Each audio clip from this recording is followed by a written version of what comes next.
It rains here over 100 days a year, which is less than it is in the UK, but when it rains a lot more. So they have, in a year, over 2 meters of rain.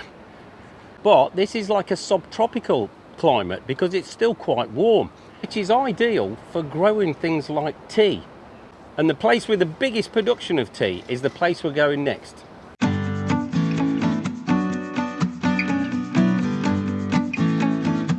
Welcome to Rize!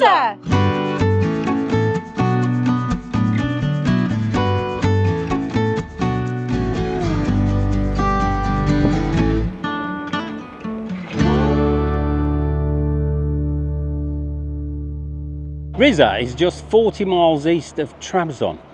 There's about 200,000 people live in Rize and around 100,000 more that live in the rural areas where they produce most of the tea. In the early 20th century, the initial trials growing tea in this area didn't go so well and farmers weren't really making any profit. But by the late 40s, they opened up their first factory, and by 1963, the production here of tea in Turkey actually replaced any imported tea that was coming in from abroad. And now, Turkey is, I think, the 5th largest producer of tea. And now the Turks drink more tea per capita than anywhere else in the world. Rize has the largest production of tea in the whole of Turkey. And all the tea plantations are up the hillside at the back of the city. So off we went in search of someone working on the tea plantation. And we were lucky enough to find the friendliest people only a few miles from Rize.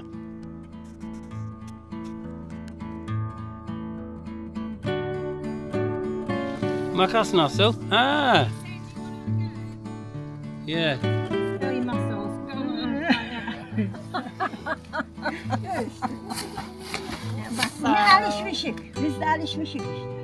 Yeah, got used to it, she says. We've got used to it. Alışkanlık değil mi? Look at her hands.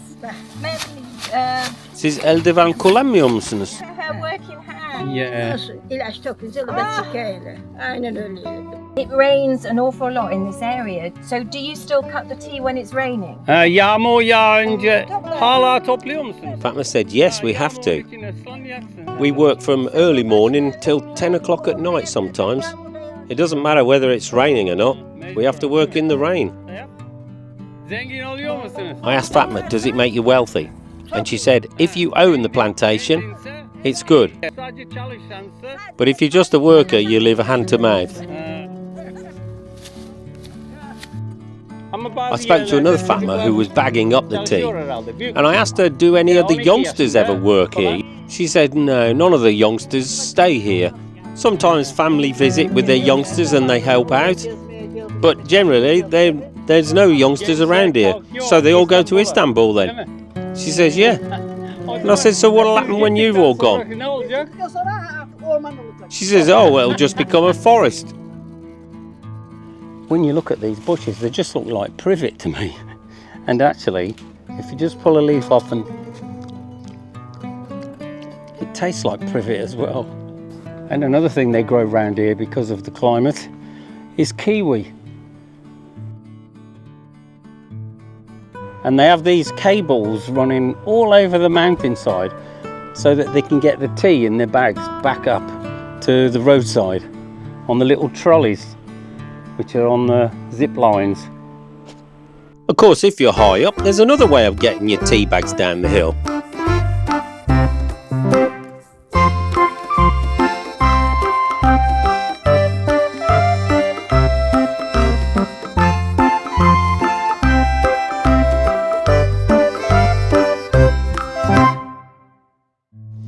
In the city, there are a couple of icons relating to the tea production here. The biggest is the giant tea glass, which is 30 metres high, in the shape of a traditional Turkish tea glass, and looks even more impressive lit up at night. This tea glass has actually got 7 floors. We're going up in the lift. And you can actually get to the rim of the tea glass, which is great, and it's a fantastic view.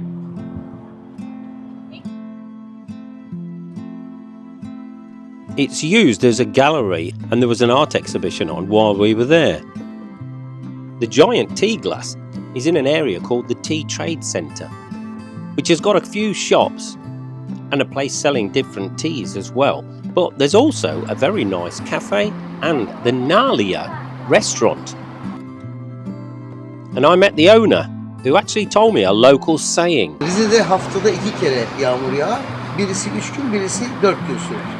He says, we have a thing here, we say, it rains here twice a week in Rize, once for 3 days and once for 4 days. And the owner, Slayman, has actually got 3 restaurants called Nalia in Istanbul. What is it you've got?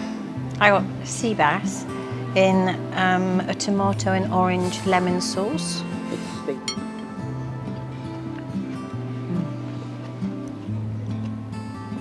Nice. Lovely. And I had kavurma, which is cooked beef, with a side salad.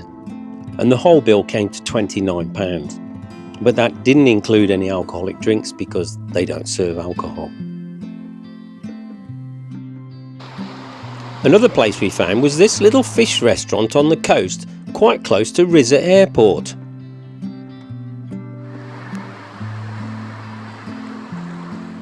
So we've come to this nice fish restaurant to try the hamsi, which is the speciality of this area. But they say it's out of season. And every fish restaurant we've been to, they've said it's out of season, but they're selling it in the market. Hamsi var mı? Hamsi. Hamsi. Ha, kaça kilosu? 200. 200. I don't get it. Well, they haven't got any hamsi, but the prawns look nice. These prawns look delicious, and they serve it with this sauce, which is piping hot, and it smells like there's rosemary inside. So let's just tip a little bit on, and it looks like it's got cheese, and it's very hot.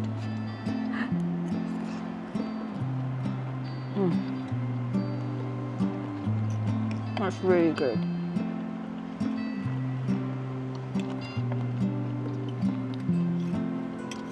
So this restaurant was a good choice then. It's really good. Another interesting place not far away from the city centre is the Chaker Tea Garden.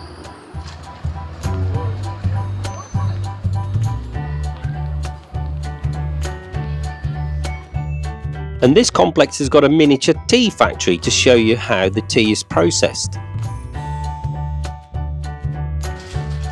And here they've got a lot of different teas.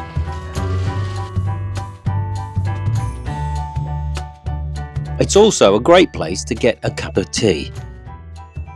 And here's our lovely cup of chai. Bardak chai. The tea was served a little bit strong because most Turkish people like it like that. But we had to reorder a light tea, açık çay. Teşekkürler. See, now that looks a lighter colour, which is what I like. Thank you. But there is more to Rize than its tea production. The city centre is a mix of traditional Turkish shops and streets with new modern shopping centres.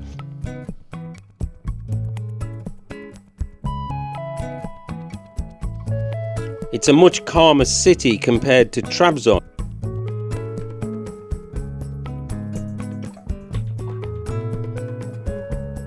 And it's quiet walking around in the evening too, even when it's raining. And Rize is renowned for being the wettest place in Turkey.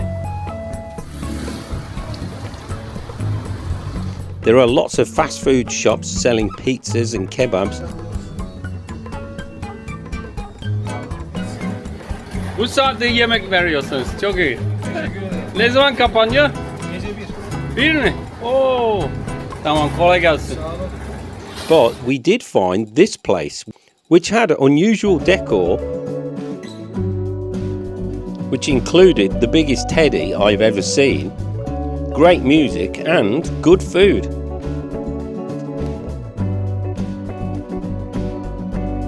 So Trudie's ordered a mushroom chicken. You didn't expect it to be that big, did you? If you travel up into the mountains south of Rize, you'll find stunning scenery and a few interesting things to see too.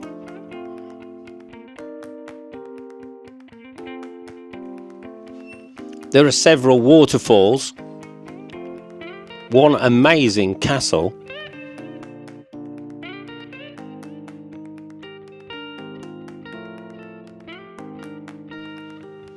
several very old bridges,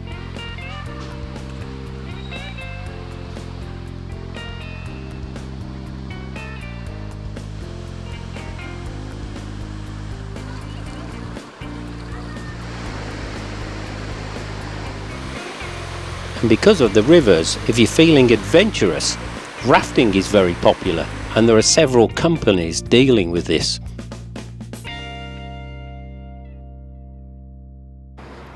Our original plan in Rize was to stay in the rural areas where the tea plantations were, but unfortunately the Airbnbs and small hotels were out of our price range, and the cheapest you could find was about £80 a night, ranging up to over £200 a night. So we stayed in the city at the Rize Gold Hotel, which is a modern hotel, and although the rooms were small, it was in a great location. It also had a really good breakfast. The healthy option, as always. And at £50 a night, it was more reasonable on our budget. So what's the best way to get to the Black Sea? Well, Trabzon and Rize have both got airports. And there are regular flights from Istanbul's Sabiha Gökçen Airport and Istanbul Airport. We flew from Dalaman to Sabiha Gökçen Airport in Istanbul and then on to Trabzon, and the return flight cost us £140 each. And then we rented a car for about £17 a day. So that's it from Rize. Don't forget to like and share with all your friends Subscribe. and hit that notification bell so you don't miss where we go next. Thanks Thanks for watching.